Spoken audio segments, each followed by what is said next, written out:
capacité d'agir. C'est un peu ce qu'on a un peu perdu en France dans ces derniers temps. On a un super vaste marché pour les Américains et les Chinois en Europe, mais on ne parle encore une fois que de ce pouvoir-là et pas celui de fabriquer et de concevoir.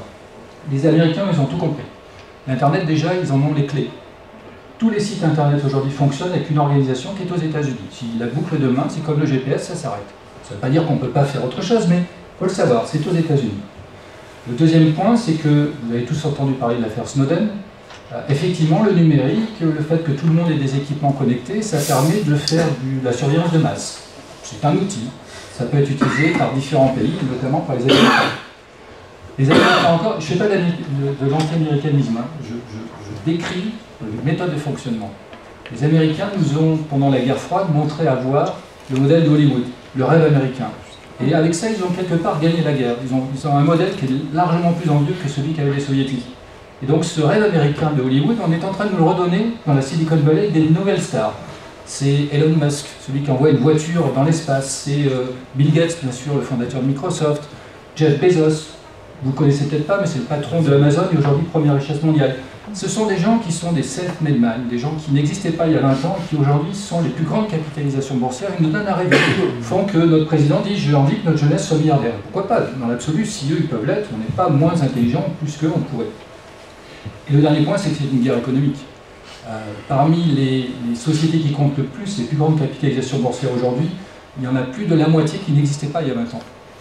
Et elles sont essentiellement américaines. Donc quand vous avez un nouveau terrain de jeu comme ça, c'est un terrain que les Américains veulent utiliser dans la meilleure des façons. Alors, une fois que j'ai dit tout ça, il reste que l'Internet, c'est super, c'est libre, c'est ouvert, c'est gratuit. Il faut aussi se poser la question, si c'est gratuit, c'est pas totalement anodin. Si vous allez sur Facebook, c'est gratuit. Vous allez sur Google, c'est gratuit. Si c'est gratuit, c'est que vous n'êtes pas le client. Quelqu'un paye, c'est pas vous. Donc vous êtes la matière, vous êtes le fournisseur. Vous donnez vos informations. Alors, c'est pas trop grave parce que mes informations à titre privé toutes seules, elles n'ont pas beaucoup de valeur. La vôtre, etc. Mais cumulées. Songez que Google, aujourd'hui, peut demain être le premier laboratoire de recherche médicale au monde. Pour une raison très simple. C'est quand il y a des épidémies, vous avez les réseaux sentinelles de médecins qui remontent les informations. Alors, je ne veux pas trop dire comment ça fonctionne, parce qu'il y a des médecins dans la salle, donc je parle de choses que je connais peu. Mais il y a une chose que les gens font, ils vont sur Google et ils cherchent la vraie pathologie qu'ils n'ont, pas celle qu'ils ont semi-traduite ou pas chez le médecin. Ils la cherchent avant même d'y aller. Ça veut dire que le réseau sait avant tout le monde ce qui se passe. Il sait décrypter des méthodes, il sait décrypter des analyses. C'est ce qui va nourrir l'intelligence artificielle, et j'y reviendrai aussi tout à l'heure. Il y a une autre chose qui a bien changé de l'Internet gratuit, libertaire du premier jour, c'est aujourd'hui un super vaste, on va dire un supermarché. On appelle des plateformistes. Vous rentrez sur Facebook, l'idée c'est de vous rester sur Facebook. Vous y voyez des news, vous y voyez des films, vous y conversez avec vos amis. Vous allez sur YouTube, vous allez sur Google, vous faites d'un Google à l'autre, entre guillemets, sans même le savoir. Et finalement, ce qui compte le plus, c'est l'application qui est dans votre smartphone. Parce que vous n'allez pas sur un million de sites, vous allez sur les 15-20 applications qui sont sur votre téléphone. Même notre ministre aujourd'hui vient de porter plainte ou d'assigner Google et Apple en justice, mais ça ne va pas donner grand-chose. L'idée, c'est que l'Internet se restreint. On a l'impression qu'il s'ouvre, non, il se restreint aux quelques applications qu'on utilise. Google référence 10% de l'Internet. Ce qu'on appelle le Deep Web, ce qui ne se voit pas, c'est 90% des données non référencées par Google. Donc on vous donne à voir ce qu'on a envie de vous donner à voir. Ça, c'est un point qu'il faut aussi prendre en considération. YouTube, qui est un autre exemple, certaines vidéos vont peut-être y être, 1% des créateurs, c'est-à-dire des gens qui postent des vidéos, font 94% de l'audience et des revenus sur YouTube. 1% font 94%. L'inverse, 99% des gens qui postent des vidéos sur YouTube, à eux tous, font 6% de l'audience. Si on pense que ça, c'est un réseau qui va remplacer la télévision est paradoxalement beaucoup plus ouverte sur les réseaux classiques que les YouTube. Et parmi ce pourcent de chanceux, les champions, un quart font 70% des revenus. Donc vous voyez bien que la concentration, l'Internet est en fait une énorme machine à modeler, formater, c'était une connotation qui était prise ce matin, formater nos envies, nos usages, faire qu'on regarde tous et qu'on voit tous la même chose. Alors il y a un autre point, c'est les réseaux sociaux. Alors là, c'est encore plus libre. On se dit, c'est génial, on peut tout dire, on peut tout faire. Des gens disent absolument n'importe quoi. On a des censures qui s'opèrent avec Facebook, qui, je crois, il y a 2-3 jours, qui a voulu censurer une petite statuette du néolithique de 5000 ans, considérant qu'elle était absolument obscène. Effectivement, il y a 5000 ans, je pense que les gens étaient obscènes. Donc, c'est la situation dans laquelle on est. Alors, c'est une incidence très simple. Les gens ont créé ces réseaux-là.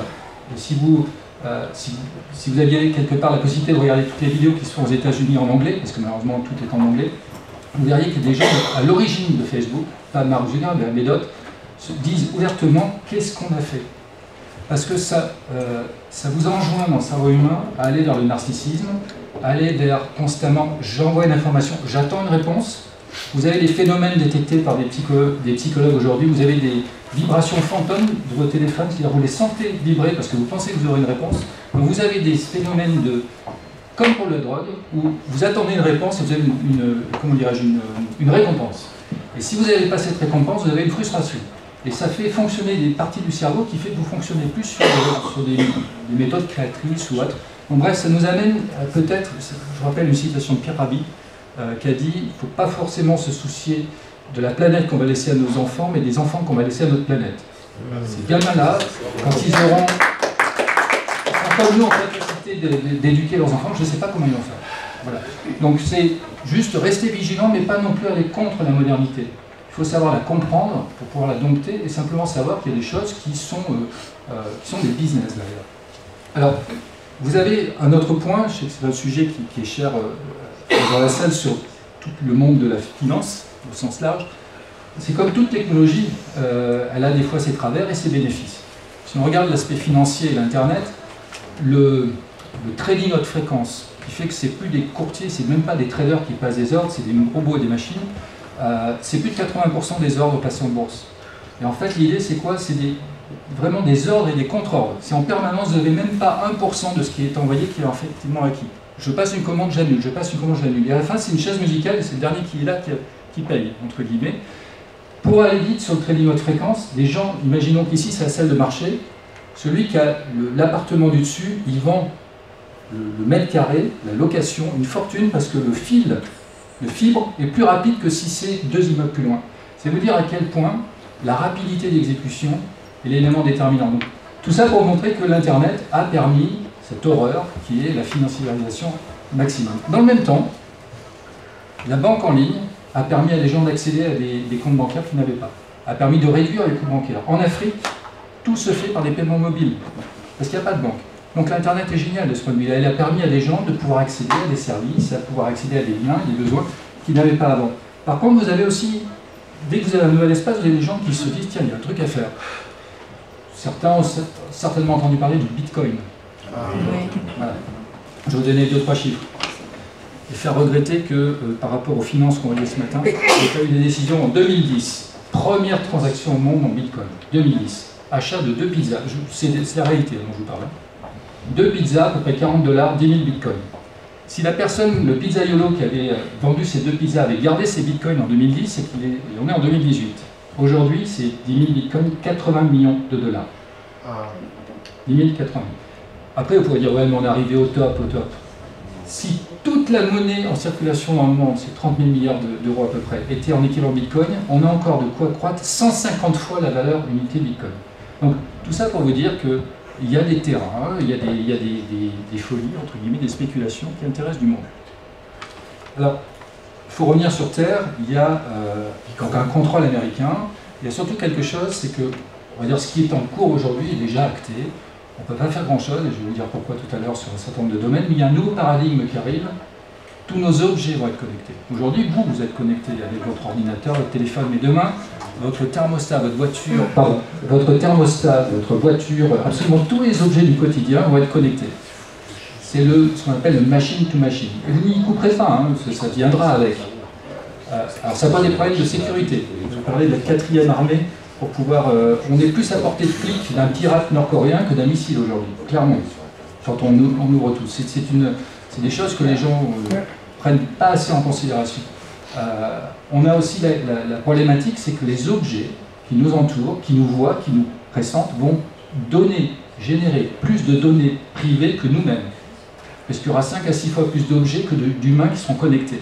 Ça veut dire qu'à l'insu de votre plein gré, je ne vais pas prendre une expression, vous allez avoir une génération de données qui sera envoyée à qui? Alors, on peut se dire, ouais, c'est pas bien, on va rapatrier les serveurs en Europe, on va demander à Facebook, parce qu'en Europe on est très fort, et puis on va condamner Google, on va lui mettre 2 milliards d'euros d'amende, il y a des trucs en cours, effectivement, c'est très très grave, je pense qu'ils ne s'en remettront pas. on oublie la chose la plus simple. Quand on veut capter de la donnée, il faut se mettre à l'endroit où on la capte, c'est-à-dire dans le matériel.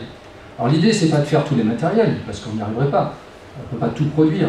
Il y a un truc qui est un invariable dans tous les produits connectés, c'est ce qu'on appelle le logiciel, et surtout le système d'exploitation. Vous avez tous entendu parler de Windows, Microsoft, on a tous utilisé, puis au-dessus, il y a des trucs qui s'appellent Word, machin. Les systèmes d'exploitation, il y en a très peu au monde. Les Américains ont trouvé un truc génial. Il y a soit les propriétaires qui sont les leurs, Microsoft, soit ils ont fait en sorte de donner le reste pour lui donner zéro valeur. Le fameux logiciel libre, Linux, etc.